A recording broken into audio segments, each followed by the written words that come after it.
शादी की पहली रात को लेकर कबीर सिंघानिया के मन में ढेरों जज्बात थे। उसकी आंखों के सामने बार बार अपनी नाजुक सी छोटी सी दुल्हन का सरापा घूम रहा था और आज वो रात आ गई थी जब वो पूरी तरह ही अपनी दुल्हन के हुस्न में डूब जाना चाहता था। वो बेकरारी से कमरे में दाखिल हुआ। सामने ही आहाना बेड पर सुकड़ी सिमटी बैठी थी। वो बेकरारी से उसकी ओर बढ़ा और उसका घूंघट हटाकर कितनी ही देर तक उसके मासूम से हुस्न को देखता रहा।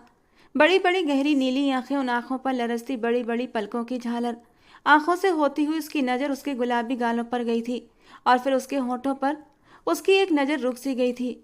किस कदर खूबसूरती से तराश कर बनाए गए थे ये होठ, जैसे नाजुक से गुलाब की पंखुड़ी हो। होठों से होती हुई उसकी नज़र उसकी सुराहीदार गर्दन पर फिसली थी और सफ़ेद सुराहीदार गर्दन से नीचे जैसे उसकी नज़र पड़ी, उसके होंठ कांप उठे थे। गले में गिल्टी सी फंसी थी।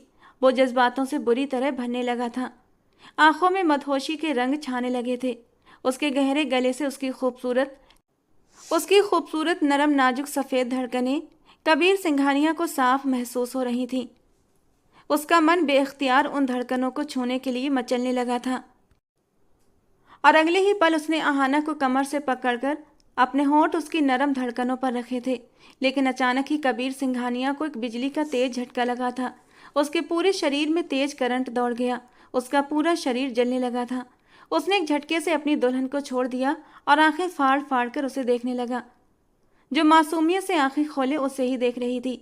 अभी अभी जो कुछ उसके साथ हुआ था उसे विश्वास नहीं हो रहा था। अब भी उसके पूरे शरीर में जलन का एहसास हो रहा था। शायद ये उसका वहम था। ये सोचकर उसने दोबारा से आहाना का हाथ थामा था और उसके हाथों पर अपने होंठ रखे। लेकिन उसका शरीर फिर से जलने लगा था। उसकी सांसें घुटने लगी थीं और जब उसने अपनी नज़रें आहाना के चेहरे पर उठाई तो कबीर सिंघानिया के मुंह से एक जोरदार चीख निकली थी, क्योंकि आहाना के चेहरे पर तो वो कोई आम लड़की नहीं थी, बल्कि वो तो एक बहुत ही। मेरे सामने बकवास करने की ज़रूरत नहीं है। तुम बहुत अच्छे से जानते हो हरीश, अगर काम में देरी हुई तो मैं माफ़ी नहीं देता। तुरंत ही विकास के घर जाओ और अगर बात न बने तो उसकी बेटी को उठा लो। उसे भी पता चलना चाहिए कि उसने किससे दुश्मनी मोल ली है। हरीश ने तुरंत ही अपने बॉस के आगे सिर झुका दिया था। अगर वो जरा भी उसकी बात के लिए ना करता तो उसे अच्छी तरह पता था ये शख्स उसे जिंदा नहीं छोड़ेगा। अगले ही पल वो दूसरे जहान में होता। वो तुरंत ही उसके विशेष रूम से निकलकर विकास के घर की ओर कबीर सिंघानिया ने एक नज़र अपनी हाथ पर बंधी घड़ी पर डाली थी। टाइम कुछ ज़्यादा ही हो चुका था। काम में बिजी होकर उसे टाइम के गुजरने का पता ही नहीं चला। उसने गहरा सांस लिया और जल्द से जल्द अपनी फाइल समेटने लगा, क्योंकि उसे टाइम से घर पहुंचना था। जितना लेट हो चुका था वही बहुत था। इससे ज़्यादा लेट करना उसके लिए इम्पॉसिबल था, क्योंकि घर पर उसकी दादी उसका इंतज़ार कर रही थी। हाँ, वो किसी से बात करना पसंद नहीं करता था। किसी को अहमियत देना उसे गवारा नहीं था। उसकी ज़िंदगी में कोई ऐसा नहीं था जिसके लिए वो अपनी कीमती समय को बर्बाद करता, एक सेकंड भी निकाले। लेकिन एकमात्र उसकी दादी ऐसी थी जिनके सामने वो घुटने टेक देता था, अपनी हर बात को नज़रअंदाज कर उनके आगे सिर झुका लेता था, उनके लिए अपनी पूरी ज़िंदगी कुर्बान करने के लिए हमेशा तैयार रहता था। और आज उसकी दादी ने स्पेशली बोला था कि कबीर जल्दी घर आना, क्योंकि उसकी दादी को एक एनजीओ में जाना था जिसके लिए वे पहले ही उसे आगाह कर चुकी थी। वहाँ जाकर भी एक बड़ा फंड देना चाहती थी, जबकि कबीर सिंघानिया को ये सब दिखावे बिल्कुल पसंद नहीं थे। उसे गरीब लोगों से नफरत थी। उसका मानना था कि ये दुनिया में बस नाली के कीड़े होते हैं जो दुनिया में सिर्फ और सिर्फ गंदगी फैलाने के लिए आते हैं। इन लोगों को जीने का कोई हक नहीं। उसे गुस्सा आता था गरीबों पर। जब उनके खुद के पास खाने के लिए खाना नहीं होता तो वो बच्चे पैदा क्यों करते हैं? इससे तो गरीबी ख़त्म होने की बजाय और भी बढ़ती है। उसका मानना था कि गरीबों को बच्चे पैदा नहीं करना चाहिए, जिससे कि धीरे धीरे दुनिया से गरीबी ख़त्म हो जाएगी। ये उसका अपना मानना था। हालांकि कोई उसकी इस राय से सहमत नहीं था। दादी भी उसे टोक देती, गलत बात है कबीर, ऐसे नहीं कहते। हर इंसान की अपनी ख्वाहिशें और जज्बात होते हैं, फिर वो भले गरीब हो या अमीर। लेकिन दादी, इसमें गलत क्या है?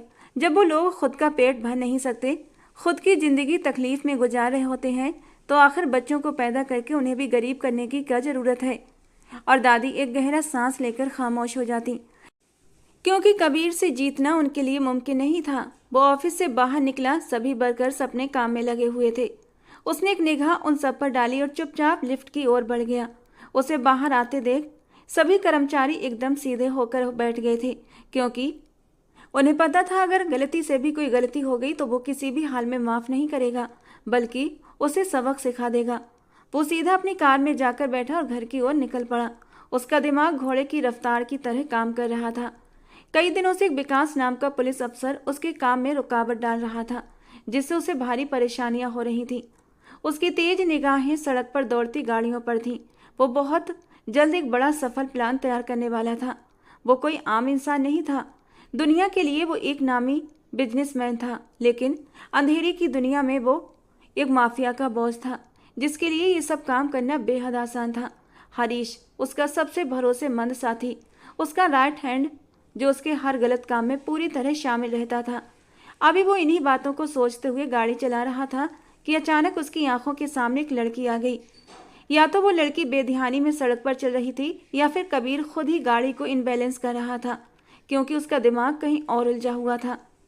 उसकी गाड़ी बुरी तरह डगमगाई थी। इससे पहले कि वो लड़की को अपनी गाड़ी से टकराकर दूर कहीं उछाल देता, उसने तुरंत ब्रेक लगाया, वरना वो लड़की कुचल जाती। सड़क के बीच ये हादसा उसके लिए बहुत नुकसानदेह हो सकता था। अभी फिलहाल वो विकास वाले मामले में अटका हुआ था, किसी दूसरे मामले को अपने सर पर सवार नहीं करना चाहता था। उसे इस वक्त उस लड़की पर बेतहाशा गुस्सा आया था। उसने गुस्से में स्टीयरिंग व्हील पर जोर से हाथ मारा और नफरत से बाहर निकला। उसका बस नहीं चल रहा था कि वो वहीं जमीन पर पड़ी उस लड़की को सच में जोरदार टक्कर मार दे। वो लड़की काले रंग के सलवार सूट में थी। दुपट्टा गले में पड़ा हुआ था, जिस पर लगे कहीं कहीं सितारे धूप की तेजी से चमक रहे थे। धूप की वजह से उसने अपने चेहरे पर मास्क भी लगाया हुआ था, लेकिन गिरने की वजह से उसका मास्क उसके चेहरे से हट चुका था। वो बहुत ज़्यादा डरी हुई थी, क्योंकि अगर कबीर सही टाइम पर ब्रेक न लेता तो सच में एक बहुत बड़ा हादसा हो सकता था। कबीर जिस कदर गुस्से से अपनी गाड़ी से बाहर निकल कर आया था, सामने सड़क पर दर्द से कराहती उस लड़की को देखकर कुछ पल के लिए कबीर अपनी जगह पर ठहर सा गया था। कितनी ही देर तक वो उस लड़की को देखता रहा।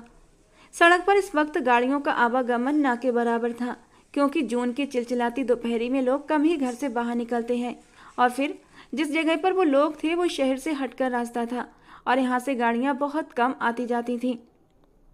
कबीर सिंघानिया की नजरें उस लड़की के ऊपर से हट ही नहीं रही थीं, जबकि जमीन पर पड़ी आहाना बुरी तरह कांप रही थी। कबीर सिंघानिया को अपने पास महसूस करके उसने जल्दी से अपनी नजरें उठाई थीं, और यही एक वो पल था जिसमें कबीर सिंघानिया अपनी पूरी जिंदगी लुटा बैठा था। क्या कुछ नहीं था उन आंखों में। उन आंखों की गहराई जैसे समंदर से भी गहरी थी, और समंदर जैसा हल्का नीला रंग। आज तक उसने ऐसी खूबसूरत और गहरी आंखें नहीं देखी थीं। वो उसकी हल्की नीली आंखों को गौर से देख रहा था। दूधिया सफेद रंगत पर काले कपड़ों का मेल बेमिसाल लग रहा था। ऐसा लग रहा था जैसे काले आसमान में चांद निकल आया हो। वो उसके करीब दो जानू बैठ गया और उसके चेहरे को एकटक देखने लगा, जबकि आहाना सिमटकर थोड़ा सा पीछे हटी थी। उसका चेहरा बेहद मासूम था। गुलाबी रंगत पर गर्मी की हल्की लाली थी। उसके होंठ किसी गुलाब की पंखुड़ी की तरह लग रहे थे, जिन्हें देखकर कबीर सिंघानिया को अपने गले में कांटे से चुभते महसूस हुए। बेध्यानी में वो खुद ब खुद उसकी उंगलियां आहाना के चेहरे की तरफ उठने लगी थीं, जैसे वो उसे छूकर महसूस करना चाहता हो कि उसके सामने सचमुच एक लड़की मौजूद है या फिर वो कोई सपना देख रहा है। इससे पहले वो आहाना के चेहरे को छूता या कुछ कहता, उससे पहले ही आहाना ने डर से पूरी आंखें खोल दी। अपने करीब एक अनजान नौजवान को बैठे देख वो अपनी जगह पर सने रह गई। 6 फुट से निकलता लंबा कद, चौड़ी छाती, गंदमी रंगत और चेहरे पर सजी हल्की शेव जो उसे और भी दिलकश बना रही थी। वो किसी शाही रियासत के राजकुमार की तरह लग रहा था। उसने काले रंग का 3 पीस पहना हुआ था, जो उसकी पर्सनालिटी पर खूब जच रहा था। लेकिन अचानक ही आहाना को अपनी हालत का एहसास हुआ। उसने झट से अपने कपड़े ठीक किए और घबराकर अपनी जगह से उठकर खड़ी हुई। बिना कुछ बोले वो जल्दी जल्दी अपना सामान समेटने लगी। उसकी हड़बड़ाहट देखकर कबीर भी होश में आया। उसका दिल तेजी से धड़कने लगा। उसकी आंखों में कलक सी चमक आ गई थी। न जाने क्यों ये लड़की उसे कुछ अलग सी महसूस हो रही थी, और वो बिना कुछ कहे सड़क पार करती चली गई। जबकि कबीर, जो उस लड़की को अच्छी खासी सुनाने के इरादे से गाड़ी से उतरा था, अब चुपचाप जाते हुए उसे गहरी निगाहों से देखता रहा। इतनी हसीन और मासूम लड़की उसने अपने ख्वाबों में भी नहीं देखी थी। हाँ, वो दुनिया भर की खूबसूरती देख चुका था, कई देशों की सैर कर चुका था, लेकिन ऐसी मासूमियत उसने पहले कभी महसूस नहीं की थी। उसका घबराना, घबराकर अपना दुपट्टा ठीक करना, डर से आंखें मीच लेना और अपने डर को काबू करने के लिए बेदर्दी से अपने नाजुक से होठों को कुचलना, सब कुछ कबीर को एक अजीब सी हालत में डाल चुका था। अचानक पीछे से हॉर्न बजा तो वो चौंकर होश में आया। वो पलटने ही वाला था कि उसकी नज़र नीचे जमीन पर पड़े एक आईडी कार्ड पर पड़ी। उसकी आंखें और ज़्यादा चमक उठीं, चेहरे पर एक हल्की मुस्कान बिखर गई। अगर इस वक्त हरीश, उसकी दादी या कोई भी नौकर उसे इस तरह मुस्कुराते हुए देख लेता तो यकीनन बेहोश हो जाता। उसने झुककर वो पहचान पत्र उठाया जिस पर आहाना राठी लिखा था।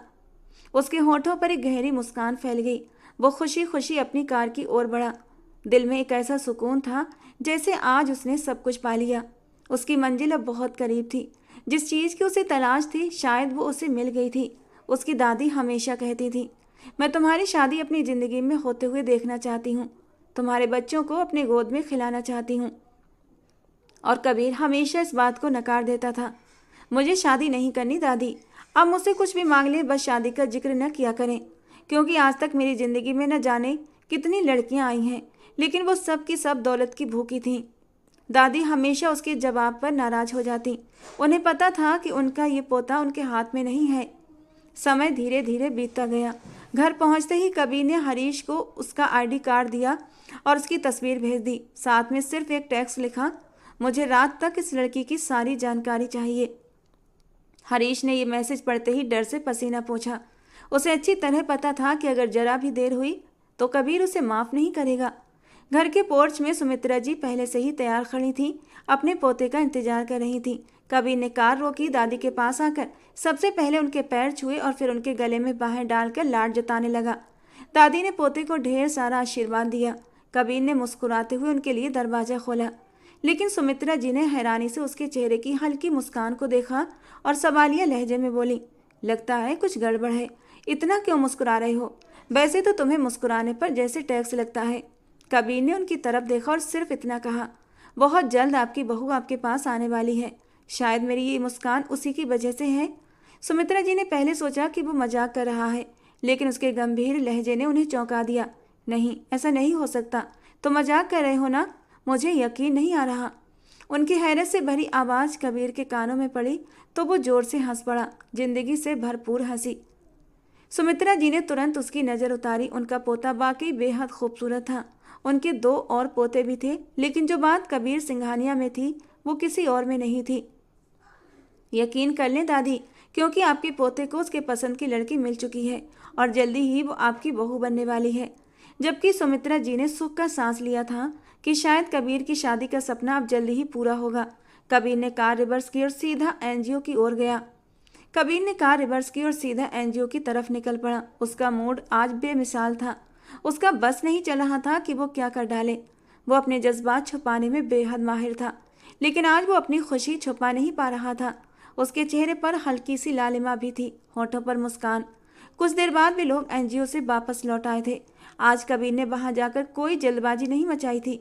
वो बस एक कोने में बैठा उस पहचान पत्र में मौजूद उस लड़की की तस्वीर को देखता रहा।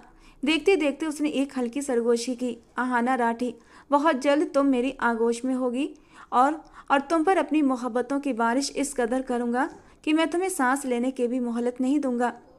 तभी अचानक उसकी दादी ने उसके कंधे पर हाथ रखा। कबीर ने चौंक कर पीछे देखा। सुमित्रा जी ने मुस्कुराकर कहा, पसंद बहुत अच्छी है तुम्हारी, बहुत ही प्यारी और मासूम लड़की है। भगवान तुम दोनों को हमेशा खुश रखे।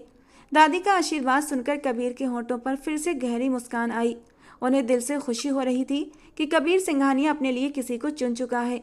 उन्हें पता था कि उनका ये पोता इतनी जल्दी किसी के लिए हाँ नहीं करता, और अगर उसे कोई चीज़ पसंद आ जाए तो वो उसे हासिल करके ही दम लेता है, लेकिन जो चीज़ उसे नहीं मिलती वो उसे बर्बाद कर देता है, किसी और के काबिल भी नहीं छोड़ता। उसका मानना था जो चीज़ मेरी नहीं हो सकती वो किसी और की भी नहीं। वो ऐसा ही था, जुनूनी, जिद्दी, गुस्से में एकदम पागल हो जाने वाला।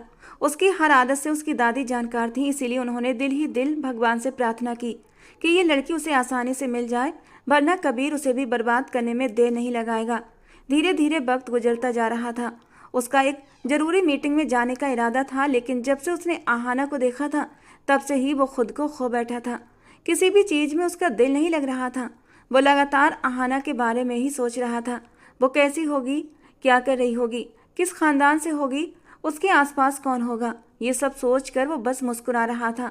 आज उसके होठों पर लगातार मुस्कान थी और ये कोई मामूली बात नहीं थी। दादी उसे देख देख कर खुशी से फूली नहीं समा रही थी। उनका बस नहीं चल रहा था कि वो क्या कर लें। उन्हें बस कबीर की इजाज़त चाहिए थी और वो तुरंत उस लड़की के घर जाना चाहती थी। कई बार वो कह भी चुकी थी, तू बस हुक्म कर, हम अभी चलते हैं और अभी तेरी पसंद को दुल्हन बनाकर ले आते हैं। लेकिन उसने बस मुस्कुराकर इनकार में सिर हिला दिया था। अभी नहीं दादी, थोड़ा सा इंतजार और करें। शाम के वक्त उसके फ़ोन पर हरीश का मैसेज आया। उसने बेचैनी से मैसेज खोला। सामने ही एक लंबा चौड़ा टेक्स्ट था जिसमें आहाना की सारी जानकारी दी गई थी। उसके चेहरे पर एक दिलकश मुस्कान आई। न जाने क्यों आज उसे ये एहसास पहली बार हो रहा था।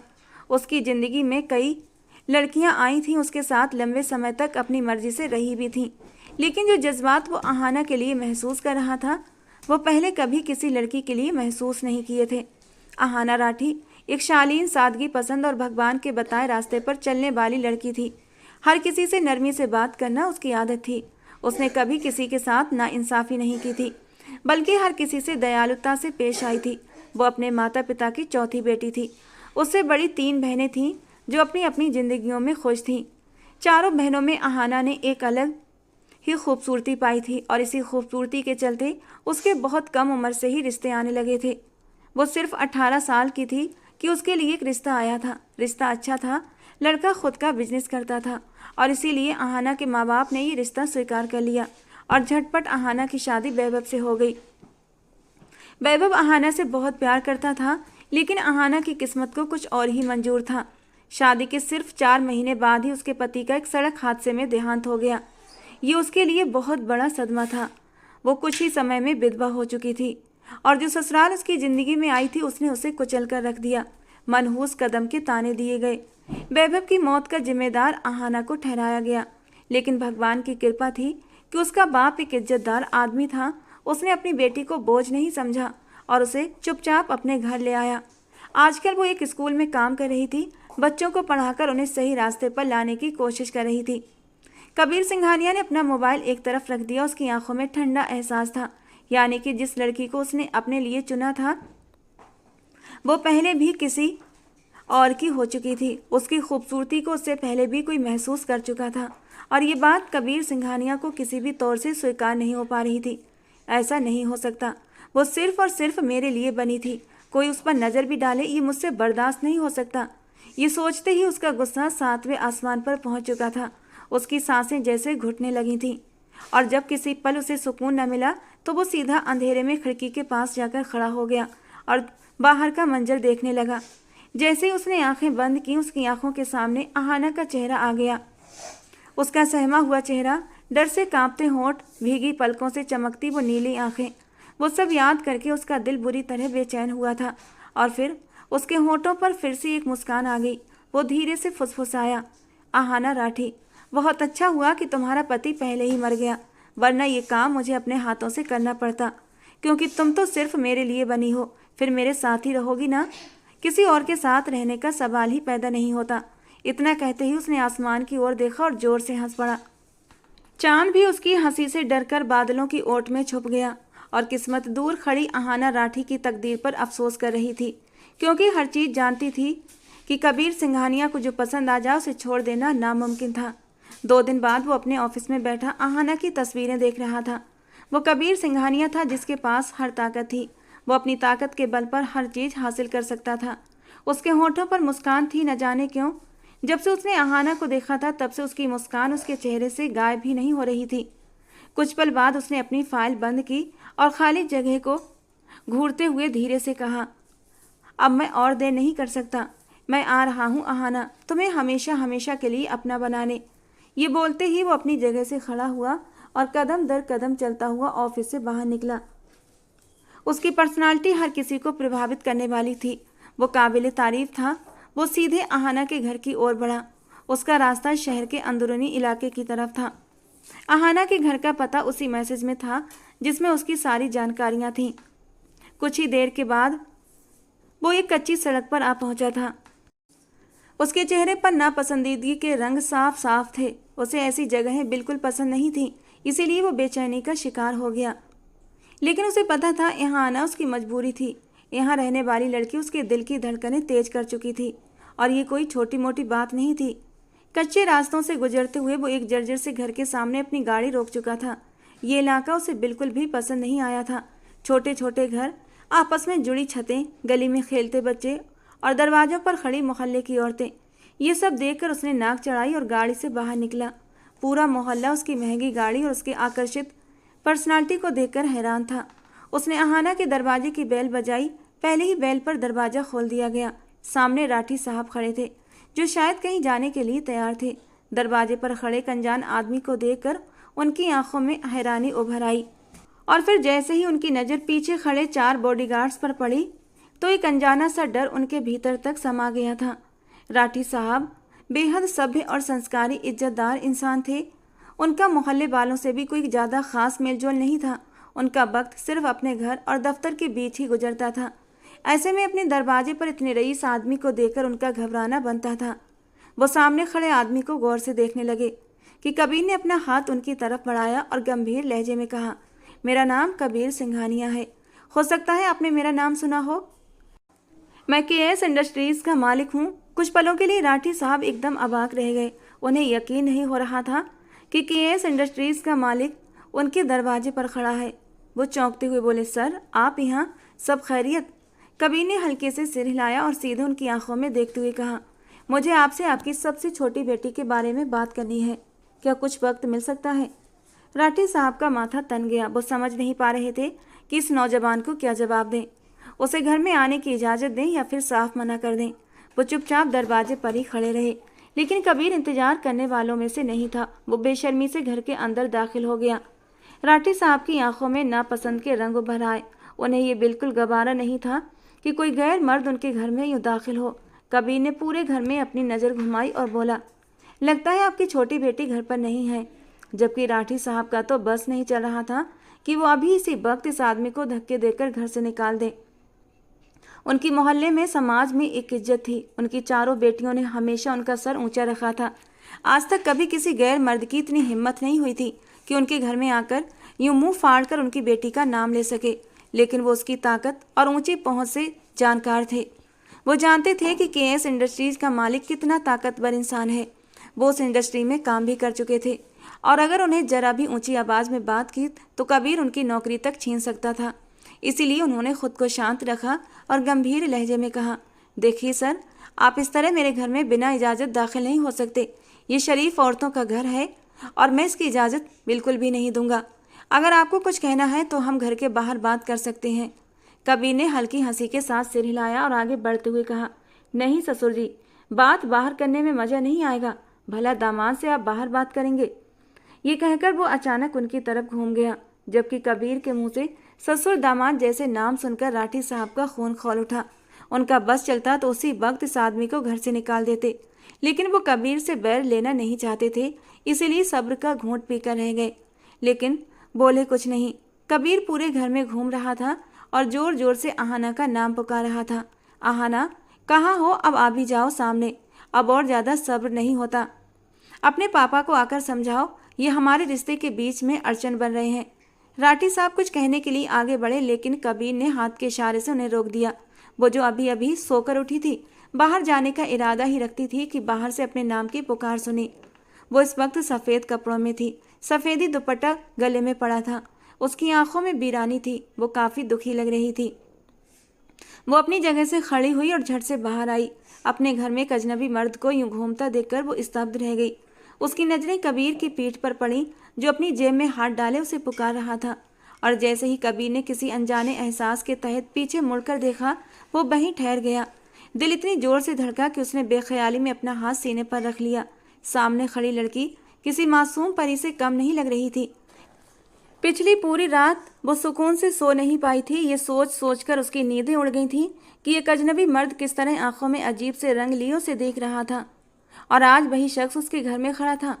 उसी पल राठी साहब की आवाज़ घर में गूंजी, ये क्या बेहुदी हरकत लगा रखी है तुमने? मैं तुम्हें इज्जत दे रहा था, लेकिन तुम्हें शायद इज्जत की जुबान समझ नहीं आती। जो बात करनी है मुझसे करो। मैं अपने घर में गैर मर्दों का आना बर्दाश्त नहीं कर सकता। लेकिन कबीर उन्हें सुन ही कहाँ रहा था। उसकी आंखें तो बस उस परी जैसी लड़की पर टिकी थी, जिसे देखकर ऐसा महसूस होता था कि अगर उसे छू लिया तो वो मैली हो जाएगी। वो कुछ कहने ही वाला था कि राठी साहब ने उसका बाजू पकड़ा और उसे बाहर की ओर धकेलते हुए गुस्से से बोले, क्या तुम्हें मेरी बात समझ नहीं आ रही? मैं कह रहा हूँ यहाँ से चले जाओ और जो कहना है बाहर कहो। और उसी पल कबीर सिंघानिया का घमंड और गुस्सा 7वें आसमान पर जा पहुंचा। उसकी पसंद की लड़की के सामने उसे धक्का दिया गया था और ये बात उसे कतई बर्दाश्त न हुई। उसका गुस्सा उबाल पर आ चुका था। वो एक झटके से घूमा और बिना मौका दिए राठी साहब का कॉलर कसकर पकड़ लिया। फिर उन्हें जोर से धकेलते हुए दहाड़ा। कबीर सिंघानिया ने गुस्से से आहना के पिता की ओर बंदूक तान दी। तुम्हारी इतनी हिम्मत कि तुम कबीर सिंघानिया का हाथ थामो? मैं तुम्हें जिंदा नहीं छोड़ूंगा। लेकिन इससे पहले वो कुछ कहता, उसे अपने बाजुओं पर किसी की कोमल उंगलियों का स्पर्श महसूस हुआ। उसने पलट कर देखा तो वो आहना थी, जो नम आंखों से उसे देख रही थी और उसे बाजू से पकड़कर अपने पापा से अलग करने की कोशिश कर रही थी। वो गिड़गिड़ाते हुए बोली, भगवान के लिए मेरे पापा को छोड़ दीजिए, उन्हें चोट लग जाएगी। आपको जो भी बात करनी है वो मुझसे करिए, बस मेरे पापा से दूर हो जाइए। उसकी कांपती आवाज़, नीली झील सी आंखों से बहते आंसू, उसका करीब आना और अपने नाजुक हाथों से कबीर के बाजू को छूना, इन सब ने कबीर को अंदर तक हिलाकर रख दिया था। उसके पूरे जिस्म में एक अजीब सा करंट दौड़ गया था। ऐसा लग रहा था जैसे उसका शरीर जलने लगा हो। उसे तो आहना के छूने पर बेखुदी का एहसास होना चाहिए था, उसके बदन में गुदगुदी का एहसास होना चाहिए था, लेकिन ये तो अलग ही एहसास था। आहना के छूने से उसका पूरा बदन झुलसने लगा था, और ये क्या एहसास था वो खुद समझ नहीं पा रहा था। वो एक झटके से 2 कदम पीछे हटा, उसका पूरा वजूद कांप उठा। वो कबीर सिंघानिया था, जिसने हमेशा अपने जज्बात पर काबू रखा था, लेकिन न जाने क्यों आज उसका दिल बेसबब तेजी से धड़कने लगा। उसके चेहरे पर अचानक लाली उतर आई। उसे एक अजीब सा एहसास हुआ। उसने नजरें उठाकर आहना को देखा, जो रोते हुए अपने पिता को संभालने की कोशिश कर रही थी। उसने सिर झुका लिया और खुद से ही बुदबुदाया, नहीं कबीर सिंघानिया, तुम इतने कमजोर नहीं हो सकते। लेकिन वो हार चुका था। आज वो पूरी तरह से एक लड़की के आगे टूट गया। वो जो किसी को अहमियत नहीं देता था, आज एक लड़की का स्पर्श उसे सब कुछ भुला देने पर मजबूर कर गया था। अभी आहना का स्पर्श उसे अंदर ही अंदर झुलसा रहा था। वो बिना कुछ कहे घर से निकल गया और अपनी कार में बैठकर तेज रफ्तारी से उस छोटे से मोहल्ले से बाहर निकल गया। उसके चेहरे के हाव भाव बता रहे थे कि अब वो एक गलत राह का मुसाफिर बन चुका था। वो इश्क की उस मंजिल पर पहुंच चुका था जिसका उसे खुद भी अंदाजा नहीं था। अब उसे खुद के वजूद पर तपिश कम होने लगी थी और आहना की उंगलियों के स्पर्श को वो फिर से महसूस करने की कोशिश कर रहा था। उसने अपने बाजू को छूकर देखा, जहां पर आहना ने उसके बाजू को अपनी नाजुक से हाथों से थामा था। उसे अब तक अपने बाजुओं पर आहना की नरम उंगलियों का एहसास हो रहा था और फिर धीरे धीरे उसके होंठ मुस्कान में ढलने लगे। वो सीधा अपने बंगले पर पहुंचा, जहां उसकी दादी किसी से फोन पर बात कर रही थी। उसे आते देखकर उन्होंने फोन काट दिया। कबीर चुपचाप उनके पास बैठ गया। उसके चेहरे पर अजीब सी संजीदगी थी, माथे पर बल थे, लेकिन होठों पर हल्की सी मुस्कान। दादी ने उसके कंधे पर हाथ रखा और प्यार भरे लहजे में पूछा, क्या हुआ कबीर, सब ठीक तो है ना? तुम बहुत उलझे हुए और परेशान लग रहे हो। कबीर ने एक नज़र अपनी दादी को देखा, फिर सिर झुका लिया और गहरी सांस लेते हुए कहा, दादी, मुझे समझ नहीं आ रहा मैं इस वक्त क्या महसूस कर रहा हूँ, लेकिन इतना जानता हूँ अगर वो लड़की मेरी ना हुई तो मैं चैन से जी नहीं पाऊंगा। आपसे विनती है, आप उसके घर जाइए और उसके पिता को मनाइए। वे बहुत ही धार्मिक और अपने ही खोल में रहने वाले लोग हैं और शायद मेरे असली चेहरे से वाकिफ़ भी हैं। लेकिन दादी, ये बात याद रखिए, कबीर सिंघानिया पहली बार किसी को अपने लिए चुन रहा है। अगर मुझे मना किया गया तो मैं पूरी दुनिया को आग लगा दूंगा। मैं किसी को माफ़ नहीं करूंगा, सब बर्बाद कर दूंगा। उसके लहजे में आग थी, लेकिन आंखों की चमक कुछ और ही बयां कर रही थी और दादी एकदम परेशान हो गई। उन्होंने उसके सिर पर हाथ रखते हुए कहा, भगवान भला करेगा बेटा, तुम मुझे उस लड़की के घर का पता दो, मैं कोशिश करूंगी कि बात बन जाए। वैसे भी मेरे पोते में कोई कमी नहीं है।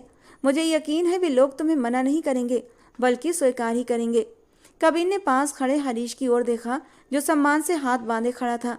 कबीर अपनी जगह से उठा और हरीश के कंधे पर हाथ रखते हुए गंभीर लहजे में बोला, दादी को वक्त से आहाना के घर ले जाना और कोई गलती नहीं होनी चाहिए। इतना कहकर वो अपने कमरे की ओर चला गया। उसे समझ नहीं आ रहा था कि अपने जज्बातों को कैसे बयान करे। वो बहुत शांत स्वभाव का इंसान था। बचपन से लेकर अब तक उसने बहुत कुछ सहा था। यही वजह थी कि वो दुनिया छोड़कर सिर्फ कमाने में लग गया था। उसने खुद गरीबी को बहुत करीब से देखा था। उसके ऊपर वो भी वक्त आया था जब वो एक एक दाने के लिए तरसता था।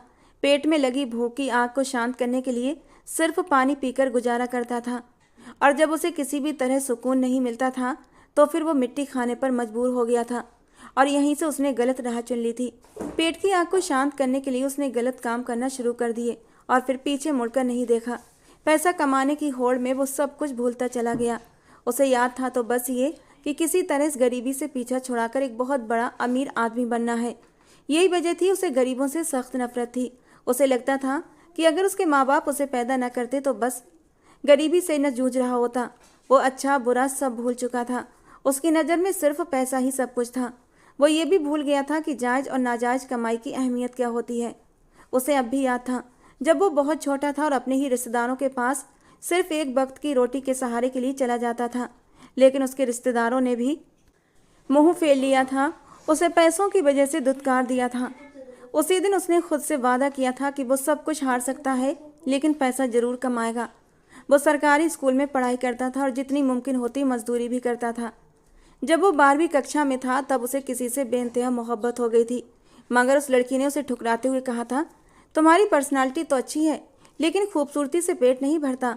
मैं तुमसे शादी या सगाई नहीं कर सकती क्योंकि तुम्हारे पास वो सब कुछ नहीं है जो मेरे पापा चाहते हैं। और फिर तुम जैसे गरीब इंसान से तो मैं भी शादी नहीं करना चाहती।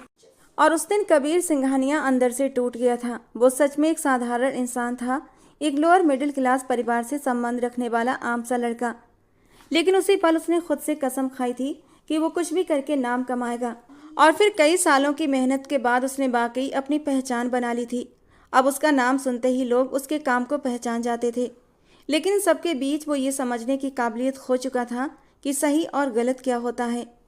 लेकिन भगवान सब कुछ देख रहा था। अगले दिन सुमित्रा जी हरीश के साथ अंदरूनी शहर की ओर निकल पड़ी, आहाना के घर की तरफ। सुमित्रा जी को अच्छे से ये मालूम था कि कल उनके पोते ने जो हरकत की थी, जबरदस्ती शरीफ लोगों के घर जाकर अपनी धौंस जमाने की, वो माफ़ी के काबिल नहीं थी। लेकिन किसी भी तरह वे आहाना के परिवार को मनाना चाहती थी। कबीर ने तो उन्हें कुछ नहीं बताया था, लेकिन हरीश ने उन्हें पूरी कहानी बता दी थी और जिसे सुनकर वो दंग रह गई थी। उन्हें सबसे ज़्यादा हैरानी इस बात की थी कि उनका पोता एक विधवा लड़की से शादी करना चाहता था। लेकिन फिर ये सोचकर उन्होंने खुद को समझाया था कि ये लड़की उनके पोते के जीने की वजह है। अगर ये लड़की उसे न मिली तो वो जीते जी मर जाएगा। यही सोचकर उन्होंने आहाना को अपनी बहू बनाने का फैसला कर लिया था। यही सब सोचते हुए सुमित्रा जी और हरीश राठी जी के दरवाजे तक पहुंचे थे। उन्होंने हरीश को बाहर ठहरने को कहा और खुद दरवाज़ा खटखटाया। थोड़ी देर बाद राठी साहब ने ही दरवाज़ा खोला था और बोले, जी बोलिए, किससे मिलना चाहती हैं आप? सुमित्रा जी ने एक नज़र उनके चेहरे पर डाली और धीरे से बोली, आपसे और आपकी पत्नी से। अगर इजाज़त हो तो अंदर आ सकती हूँ। उनके बोलने का अंदाज राठी साहब को पसंद आया था। वे दरवाजे से हटकर बोले, जी जी ज़रूर आइए। सुमित्रा जी जब घर के अंदर पहुंची तो उन्हें एक सुरीली सी आवाज़ सुनाई दी। आहाना ऊंची आवाज़ में भगवान का भजन गा रही थी। सुमित्रा जी कुछ पल के लिए वहीं ठहर गईं। उनके कानों को और उनके मन को बड़ा सुकून मिला था। उनका जी चाहा वो पूरी जिंदगी बैठी इस सुरीली आवाज़ को सुनती रहें। उनके कदम खुद ब खुद मंदिर की ओर उठने लगे थे, जहां आहाना मंदिर की सफाई करते हुए बड़े ही मगन अंदाज में भजन गा रही थी। कितनी ही देर तक सुमित्रा जी उसे गौर से देखती रहीं। उसकी पीठ पर बिखरे काले बाल किसी झरने की तरह लग रहे थे। और जब अपना काम खत्म करके आहाना मुड़ी तो सुमित्रा जी जैसे सब कुछ भूल गई थीं। उन्हें अपने आसपास सब कुछ धुंधला होता दिखाई दिया था। सिर्फ और सिर्फ आहाना का चेहरा साफ दिख रहा था। आहाना का चेहरे पर ऐसी दिव्य चमक थी जिसने उन्हें स्तब्ध कर दिया था। सुमित्रा जी को ऐसा लगा जैसे उनके सामने साक्षात देवी माँ का रूप प्रकट हो गया हो। उन्होंने जैसे तैसे खुद को संभाला था। ये लड़की कोई आम लड़की नहीं थी। शायद आज तक आहाना ने कोई गलत काम, कोई पाप नहीं किया था और ये उसके चेहरे की जो चमक थी इसी वजह से थी। खुद देवी माँ का हाथ आहाना के सर पर था। वे धीरे से मुस्काईं और उसके पास जाकर उसके सिर पर हाथ रखते हुए बोली, देवी माँ तुम्हारा नसीब अच्छा करे और तुम्हें वो हमसफर दे जिसकी तुम हकदार हो। आहाना झेप गई। उसे समझ नहीं आ रहा था कि ये औरत कौन थी जो उसे इतने आशीर्वाद दे रही थी। आइए बहन जी, यहाँ आकर बैठिए। राठी साहब सुमित्रा जी को ड्राइंग रूम में ले आए थे, जबकि वो भी एक प्यार भरी नज़र आहाना पर डालते हुए ड्राइंग रूम में पड़े सोफे पर आकर बैठ गई थी। पीछे पीछे आहाना भी आई थी। बोलिए, हम आपकी क्या सेवा कर सकते हैं। राठी साहब असमंजस में थे कि ये औरत कौन है और उनके घर क्यों आई है, क्योंकि उनके पहनावे से लग रहा था वो बहुत ही अमीर खानदान की औरत है। और फिर सुमित्रा जी ने बिना टाइम गवाए अपने आने का मकसद बताया। मैं आपके पास अपने पोते का रिश्ता लेकर आई हूँ। उम्मीद करती हूँ कि आप मुझे मायूस नहीं लौटाएंगे। राठी साहब ने हैरानी से उन्हें देखा। उन्होंने कोई घुमा फिराकर बात नहीं की थी, बल्कि सीधा मुद्दे की बात की थी। राठी साहब ने गहरी नज़रों से उन्हें देखा और धीरे से बोले, लगता है आपको मेरी बेटी के हालात के बारे में कुछ नहीं पता, इसीलिए आप अपने पोते का रिश्ता लेकर चली आईं। लेकिन मैं आपको सच बताना चाहता हूँ कि जैसा आप और आपका पोता सोच रहे हैं वैसा नहीं है, बल्कि ये। वो आगे कुछ कहते इससे पहले ही सुमित्रा जी बोल पड़ी, मुझे और मेरे बेटे को तमाम हालात मालूम है और हमें इस बात पर कोई ऐतराज़ नहीं। ये तो किस्मत के खेल हैं। मैं आपसे बस इतना पूछना चाहती हूँ, क्या आप हमारा रिश्ता कबूल करेंगे। वादा करती हूँ आपकी बेटी हमेशा खुशहाल ज़िंदगी बिताएगी, उसे किसी भी तकलीफ़ का सामना नहीं करना पड़ेगा। क्या आपको ये रिश्ता मंजूर है। कबीर सिंघानिया के नाम से तो आप अच्छे से जानकार होंगे, यकीनन उसने आपको अपना परिचय जरूर दिया होगा। जबकि आहाना को कुछ समझ नहीं आ रहा था वो क्या बोले। वो दोनों खड़े खड़े उसकी ज़िंदगी का फैसला कर रहे थे और वो बिल्कुल चुपचाप सिर झुकाए खड़ी थी। राठी साहब ने सुमित्रा जी को बैठने का इशारा किया, मगर वो बैठने के लिए तैयार नहीं थी। राठी साहब ये अच्छी तरह जानते थे अगर उनकी बेटी की शादी कबीर सिंघानिया से होती है तो वो उसे दुनिया भर की खुशियाँ देगा, क्योंकि उन्होंने कल उसकी आंखों में अपनी बेटी के लिए पसंद के रंग देख लिए थे। और सिर्फ एक पुकार पर सब कुछ छोड़ देना, ये सब उन्हें बहुत कुछ सोचने पर मजबूर कर चुका था। यही वजह थी कि उन्होंने सुमित्रा जी को देखकर कोई नाखुशी जाहिर नहीं की थी। वो कोई रूढ़िवादी सख्त पिता नहीं थे, बल्कि एक समझदार और शरीफ इंसान थे। उन्होंने भगवान की ओर से आए इस रिश्ते को ठुकराया नहीं। उनकी बेटी को एक अच्छा जीवन साथी मिल रहा था और वो अपनी बेटी के भविष्य को लेकर थोड़े स्वार्थी हो गए थे।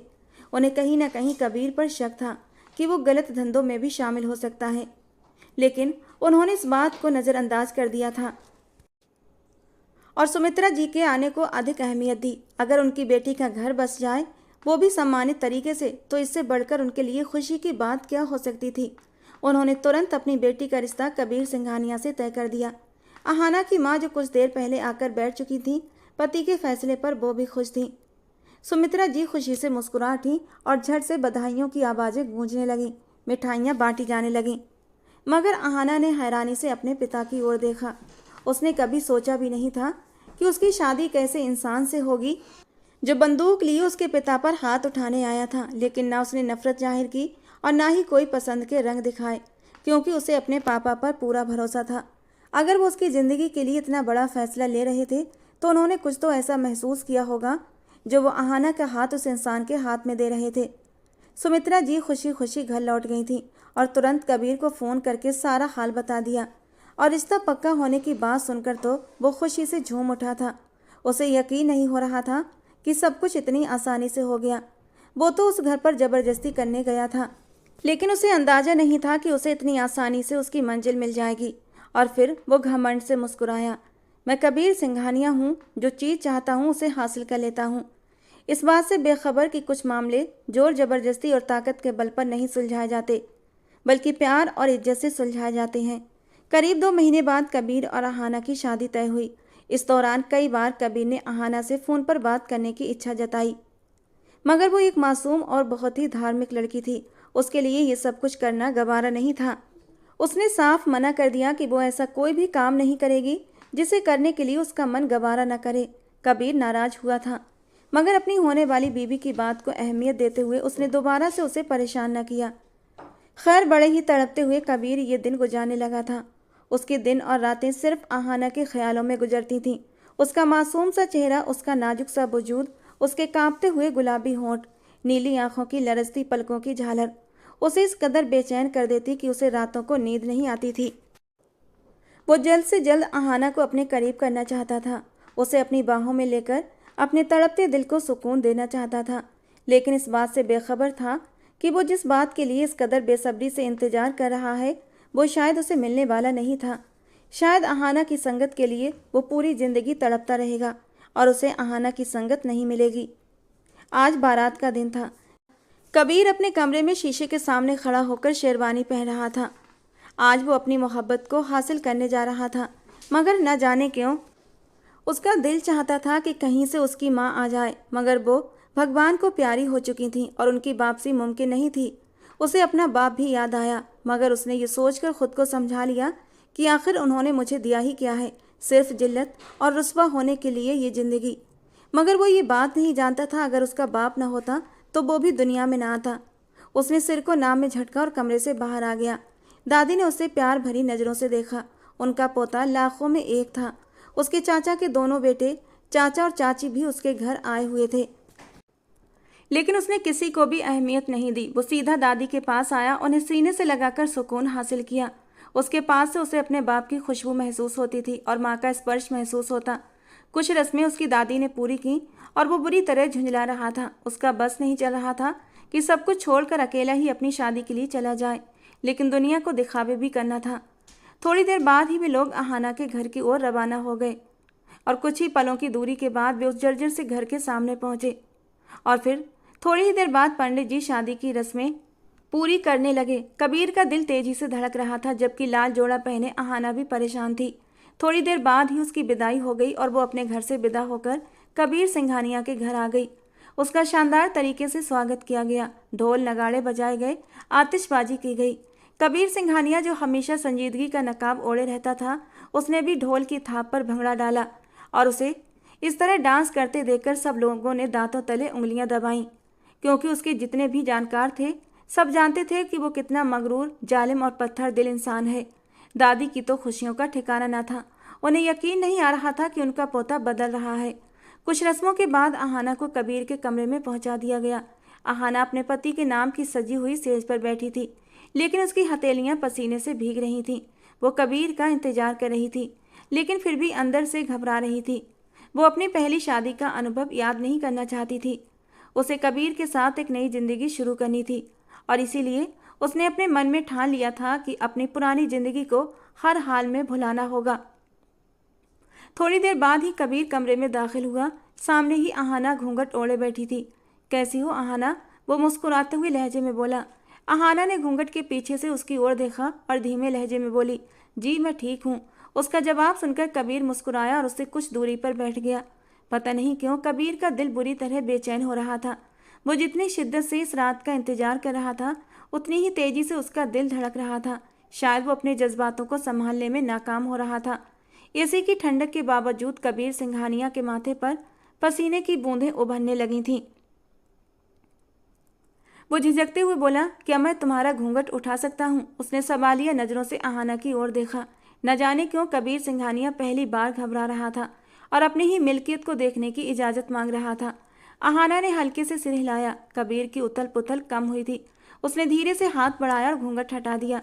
उसकी नज़रें सबसे पहले उन होठों पर पड़ी जो सुर्ख रंग में रंगे थे, फिर नाक जिस पर बड़ी सी नथ पहनी हुई थी, और फिर वे गहरी आंखें जिन्हें देखकर कबीर अपने होश खो बैठा था। फिर उसने माथे तक नज़र दौड़ाई और पूरा घूंघट हटा दिया। उसका पूरा चेहरा देखकर कबीर की सांसें थम सी गईं। वो बिना पलकें झपकाए उसे देखता रहा। अहाना धीमी मुस्कान के साथ नज़रें झुकाए बैठी थी। उसके दूधिया हाथ मेहंदी से सजे हुए थे जो अहाना ने अपनी गोद में रखे हुए थे। कबीर ने धीरे से हाथ बढ़ाते हुए अहाना के हाथ को अपने हाथों में लिया, लेकिन जैसे ही उसने अहाना के हाथ को छुआ, न जाने क्या हुआ था। कबीर का दिल अचानक अजीब सा हुआ। ऐसा लगा जैसे कबीर की पूरी दुनिया हिल चुकी हो। उसकी सांसें घुटने लगीं और वो अपने सीने पर हाथ रखकर खिड़की की तरफ भागा और वहां खड़े होकर गहरी गहरी सांसें लेने लगा। अहाना ने परेशान होकर उसकी पीठ को देखा। वो अब खिड़की खोलकर गहरी गहरी सांसें ले रहा था, जैसे वो कहीं बहुत दूर से भागकर आया हो। माथे पर पसीना चमक रहा था। वो अजीब सी हालत में था। अहाना ने अपना लहंगा संभाल कर उसके पास आकर उसके कंधे पर हाथ रखा और फिक्रमंद लहजे में कहा, क्या हुआ? आपकी तबीयत तो ठीक है?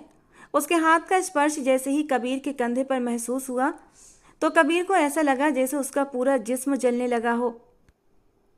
पता नहीं क्यों वो अचानक उसकी ओर पलटा। उसकी आंखें एकदम लाल अंगार हो चुकी थीं और जिन्हें देखकर अहाना बुरी तरह घबरा गई। उसने उसे थाम कर सोफे पर बिठाया और जग से पानी का गिलास भर कर दिया। क्या हो गया आपको, आप ठीक तो है ना? कबीर ने सिर हिलाकर कहा। मुझे समझ नहीं आ रहा अहाना, मुझे क्या हो रहा है। तुम्हारे छूने से मेरे अंदर बेचैनी क्यों पैदा हो रही है? तुम्हारे छूने से मेरा बदन जलने क्यों लगता है? आखिर तुम कौन हो? तुम मुझे छू रही हो तो मुझे लग रहा है कि मेरा जिस्म जल रहा है। मुझे सांस लेने में मुश्किल हो रही है। आप कैसी बातें कर रहे हैं? मैं तो आपकी पत्नी हूँ। जायज़ रिश्ता है मेरा आपके साथ, और जायज़ रिश्ते में तो एक अजीब सा सुरूर होता है। दिल को सुकून मिलता है इस रिश्ते में। जिस तरह की फीलिंग्स आप मुझे बता रहे हैं, ऐसी फीलिंग्स मुझे भी हुई थी एक बार जब मैं कॉलेज में पढ़ती थी और मेरे क्लास के एक लड़के ने मेरे करीब आने की कोशिश की थी और मेरा हाथ छुआ था, और मुझे यही फीलिंग्स हुई थी। इसीलिए क्योंकि वो मेरे लिए एक नाजायज़ रिश्ता था, मेरे लिए एक गैर मर्द था। मैंने आज तक कभी किसी गैर को अपनी ज़िंदगी में दाखिल होने का हक नहीं दिया। आज तक कभी किसी गैर मर्द ने मेरी उंगली तक नहीं छुई। जब भी कोई गैर मर्द मेरे करीब आने की कोशिश करता है तो मेरी ऐसी ही हालत होने लगती है। लेकिन आपकी हालत ऐसी क्यों हो रही है? मैं आपके लिए गैर तो नहीं हूं ना? हम दोनों का एक जायज़ रिश्ता है, और पति पत्नी का रिश्ता तो इस दुनिया में सबसे बढ़कर और सबसे प्यारा रिश्ता होता है। और कबीर सिंघानिया की आंखों के आगे जैसे सब कुछ साफ होने लगा। आहाना कोई मामूली लड़की नहीं थी, वो बहुत धार्मिक और बहुत पहुंची हुई शीशे की तरह साफ लड़की थी। उसके सर पर देवी माँ का हाथ था जो उसे हर बुरी चीज़ से बचाती थी। और कबीर सिंघानिया अच्छा इंसान नहीं था, गंदगी में लिपटा हुआ एक गंदा इंसान था, जिसकी ज़िंदगी में आज तक न जाने कितनी लड़कियां आई थीं और न जाने कितनी लड़कियों के साथ उसने रिश्ते बनाए थे। वो आहाना के काबिल नहीं था, वो इस काबिल नहीं था कि वो आहाना को छू सके और उसे छूकर अपने गंदे हाथों से उसे भी गंदा कर दे। और ये सब एहसास करते ही कबीर सिंघानिया की आंखों से आंसू बहने लगे थे। वो अपना सर हाथों में देकर फूट फूट कर रो पड़ा। ये पश्चाताप के आंसू थे जो कतरा कतरा बहकर उसके अंदर की गंदगी को साफ कर रहे थे। आहाना, मैं अच्छा इंसान नहीं हूँ, मैं बहुत बुरा हूँ, बहुत गंदा। मैंने हर गलत काम किया है, लेकिन तुम बहुत पवित्र हो। तुम्हें देखते ही मेरी आंखें झुक जाती हैं। जब तुम्हें छूने की कोशिश करता हूँ तो मेरा जिस्म कांपने लगता है। अगर तुम मुझे छूती हो तब भी मुझे लगता है कि मैं जल जाऊंगा। मैं क्या करूं? मैं परेशान हूं, मैं बहुत बुरा इंसान हूं, बहुत बुरा। वो आंखों पर हाथ रखकर भर्राए हुए लहजे में बोला, मैं तुम्हारे काबिल नहीं हूं आहाना, तुम बहुत अच्छी हो, बहुत अच्छी, इतनी अच्छी कि भगवान मेरा गंदा साया तुम्हारे ऊपर पड़ने से बचाना चाहते हैं। आहाना हल्की सी नरम सी मुस्कान सजाते हुए उसके सामने जमीन पर बैठ गई और उसका हाथ पकड़कर अपनी हथेलियों में लिया। कबीर ने हैरानी से उसे देखा जो उसके कदमों में बैठी थी और उसके हाथों को अपने हाथों में थाम रखा था, और वो अपने हाथों को गौर से देख रहा था। उसे अब भी अपने हाथों पर तपिश का एहसास हो रहा था, लेकिन दिल में बेचैनी थोड़ी कम हो गई थी। आप ना ही बुरे हैं और ना ही गंदे। भगवान जी कहते हैं पवित्र मर्दों के लिए पवित्र औरतें होती हैं और पवित्र औरतों के लिए पवित्र मर्द। अगर मैं पवित्र और सच्ची हूँ तो मेरा पति बुरा कैसे हो सकता है? मुझे अभी आपसे कोई गहरी भावनात्मक जुड़ाव नहीं है, लेकिन आपके लिए मेरे दिल में एक अलग ही एहसास है, एक अलग ही प्रेम है जो आज तक मैंने कभी किसी के लिए महसूस नहीं किया। आपके मेरे दिल में एक विशेष कोमलता है जो आज तक किसी के लिए नहीं आई। मैं आपसे प्रेम नहीं करती, लेकिन मैं आपके नाम से जुड़ी हुई हूँ और यही जुड़ाव मुझे सुकून दे रहा है। कबीर सिंघानिया ने अपनी आंखों की नमी साफ की और बड़े ही प्यार से वो आहाना को देखने लगा। इस एहसास को पाकर वो बहुत खुश था, लेकिन जब वो आहाना को देख रहा था, आहाना उसे बहुत ही प्यार से हाथ पकड़कर बेड पर लेकर गई। वो एक अच्छी पत्नी का धर्म निभाना चाहती थी, अपने पति के दुखों को दूर करना चाहती थी। वो धीरे धीरे कबीर सिंघानिया के मन से बुरे भाव निकालने की कोशिश कर रही थी, अपनी हल्की फुल्की बातों में माहौल को हल्का करने की पूरी कोशिश कर रही थी, और कुछ हद तक कबीर सिंघानिया बहल भी गया था। बातों के दौरान धीरे धीरे आहाना ने अपनी ज्वेलरी खुद ही उतार कर रख दी थी और फिर अपने पति की इजाज़त से वो चेंज करने के लिए वॉशरूम में चली गई। और जब फ्रेश होकर बाहर आई तो एक उजली हुई किरण की तरह लग रही थी। कितनी ही देर तक कबीर उससे नजरें नहीं हटा पाया था, और जब वो उसके बराबर आकर बैठी तो कबीर सिंघानिया के जज्बात फिर से मचलने लगे थे। उसने उसकी कमर में हाथ डालते हुए उसे अपने करीब खींचा था, और जैसे ही अपने होठों से उसे छूने की कोशिश की, उसका दिल फिर से बेचैन हुआ था। जबकि आहाना उसकी बाहों में सिमटी हुई शर्म से लाल चेहरा लिए आंखें बंद किए हुए उसके होठों का स्पर्श पाने का इंतजार कर रही थी। लेकिन कबीर चाह कर भी उसे छूने की कोशिश नहीं कर पा रहा था, बल्कि कबीर की बाहों की पकड़ उसकी कमर पर ढीली हुई थी और अहाना ने झट से अपनी आंखें खोली थीं। अहाना उसकी हालत समझ गई थी। वो एक समझदार लड़की थी जो अपने रिश्ते को इस तरह बर्बाद नहीं कर सकती थी। हाँ, उसे कबीर सिंघानिया पहले पसंद नहीं आया था, लेकिन अब जबकि वो उसका पति था, उसके तन मन का मालिक, उसकी आत्मा का एक हिस्सा, वो अपने पति को इस तरह बेसहारा नहीं छोड़ सकती थी। वो जान गई थी कबीर बदल सकता है, उसे अपने की गई गलतियों पर पछतावा है और भगवान इतना निर्दयी नहीं होता कि वो इंसान की गलतियों को सुधारने का एक मौका न दे। वो जरूर देता है और कबीर सिंघानिया के लिए ये मौका अहाना के रूप में भगवान ने उसे दिया था। अहाना के होंठों पर एक हल्की सी मुस्कान आई। क्या आप मेरे साथ भगवान का धन्यवाद करने उनके पास चलेंगे? हाँ, क्यों नहीं, कबीर सिंघानिया के होंठों से अचानक निकला था। हालांकि आज तक उसने कभी भगवान के सामने हाथ जाकर नहीं जोड़े थे, लेकिन आज वो अहाना को मना नहीं कर पाया था। अहाना मुस्कुराते हुए खड़ी हुई और अपनी हथेली उसकी ओर बढ़ाई। वो एक अजीब से ख्यालों में डूबा हुआ था, हैरान और परेशान कि उसके साथ ये सब क्या हो रहा है। उसने एक नज़र अहाना को देखा और उसका हाथ थामे मंदिर की ओर बढ़ गया। कबीर ने सच्चे दिल से अपने सभी गुनाहों की, सभी पापों की माफ़ी मांगी और वादा किया कि अब वो कभी भी बुराई के रास्ते पर नहीं चलेगा। वो अब अहाना के साथ एक नई जिंदगी की शुरुआत करेगा। भगवान के चरणों में गिरकर उसने अपने पापों की माफ़ी मांगते हुए अपनी आने वाली ज़िंदगी की खुशियाँ मांगी थीं और ये सब करने के बाद उसके दिल को जो सुकून मिला था, ये सुकून उसे आज तक नसीब नहीं हुआ था। करोड़ों की जायदाद हासिल करने के बाद भी ये सुकून नहीं मिला था। काफ़ी देर तक दोनों वहीं बैठे रहे, अपने मन को शांति देते रहे और फिर अहाना उसका हाथ थामकर अंदर कमरे में ले आई थी और इस बार अहाना खुद कबीर सिंघानिया के करीब हुई थी। अपने होठों से कबीर सिंघानिया के हाथों को प्यार से चूम लिया था, जबकि कबीर थोड़ा डर रहा था, लेकिन अहाना के विश्वास और प्यार को देखते हुए वो धीरे धीरे अहाना के करीब हुआ था और इस बार उसे अहाना की संगत में सुकून मिला था। जब उसने अपने नरम होठों से अहाना के नरम वजूद को छुआ तो उसके मन में एक सुकून उतरता चला गया था। उसने बहुत ही प्यार और नरमी से अहाना को अपनी बाहों में समेट लिया था, जैसे वो कोई नाजुक सा गुलाब का फूल हो, उसे फूल को बहुत ही हिफाजत से रखना हो। कबीर सिंघानिया के प्यार के आगे धीरे धीरे अहाना खुद भी उसके प्यार में डूबती जा रही थी। देवी माँ ने कबीर सिंघानिया को माफ़ करके अपनी मासूम और सीधी सादी सच्ची भक्त को अहाना को कबीर सिंघानिया के हवाले कर दिया था और कबीर ने इसे भगवान की भेंट समझकर पूरे दिल से स्वीकार किया था और अपने मन ही मन खुद से वादा किया था कि कभी अहाना को तकलीफ नहीं पहुंचाएगा। धीरे धीरे रात कतरा कतरा करके पिघल रही थी और दोनों की नई जिंदगी की शुरुआत हो चुकी थी और सुबह होते होते कबीर सिंघानिया का एक नया जन्म हुआ था, जो पहले वाले सिंघानिया से बिल्कुल अलग था। हर कोई उसके इस बदलाव पर हैरान था, लेकिन अहाना के होठों पर एक हल्की सी मुस्कान थी, क्योंकि उसे पता था ये चमत्कार सिर्फ और सिर्फ सच्ची मोहब्बत ही कर सकती है और अहाना को पूरा विश्वास था कि कबीर सिंघानिया उससे सच्ची मोहब्बत करता है, इसीलिए उसके अंदर इतना बड़ा बदलाव आया है। और ये सच्ची मोहब्बत पाकर अहाना को जैसे अब अपनी ज़िंदगी से कोई गिला नहीं रहा था।